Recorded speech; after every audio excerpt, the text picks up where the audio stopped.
Hello, engaged Americans, grateful patriots, and fellow deplorables around the world.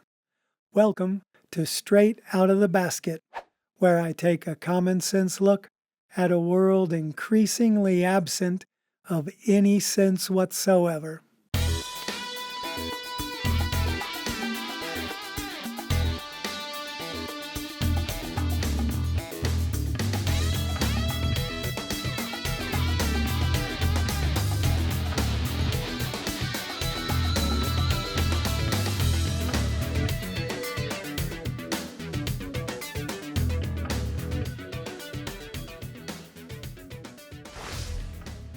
Just as I expected, the anti-Trump infants are still in full meltdown after the election, utterly shell-shocked over the thumping they took at the ballot box.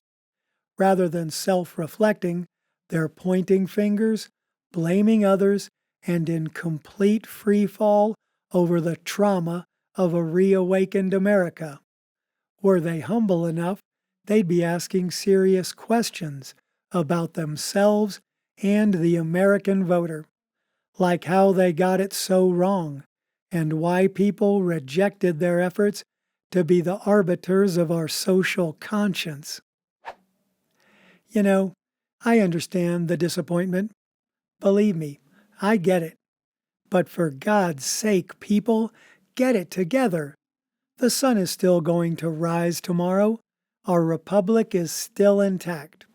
Unfortunately, the fragility of people has reached an all-time high. What does that say about the weakness of Americans? How on earth are we ever going to handle a real crisis if we can't even deal with the mere political loss? The Washington Post did offer some helpful ideas for dealing with the grief. Among them, dancing or doing art. Jesus, Mary, and Joseph. Who writes this crap?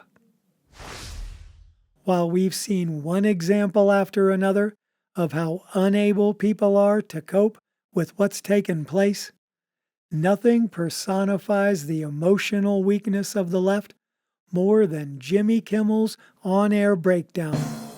He was actually fighting back tears during his post-election monologue.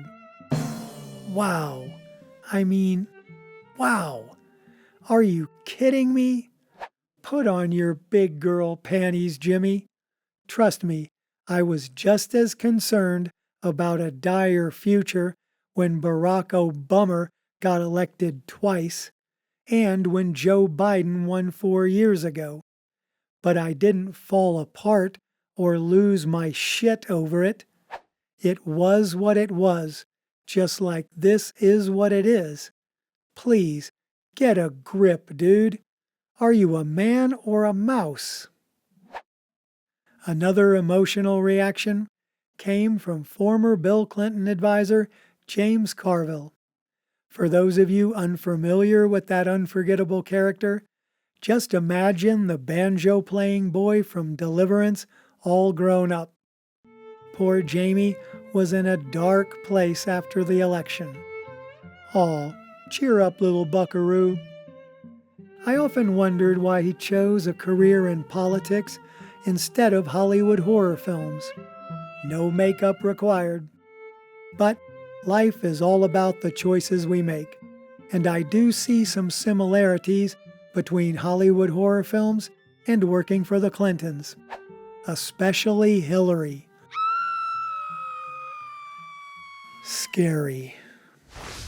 Despite the annoyance of all the bitching and moaning, the incessant sniveling inspired me with the idea for an adults-only amusement park called Baby Rama, featuring such epic attractions as the Crib of Tears, the Bedwetter, the Wine-O-Whirl, the Thumbsucker, and my personal favorite, a rickety roller coaster called the Raging Tantrum. Ooh, sounds exciting. Better wear some protection. A 10% discount for white males with a liberal arts degree. Of course, my grand fun park will be run entirely by Democrats, which means the rides will be down for repair 90% of the time. But that's okay. They do know what's best for us.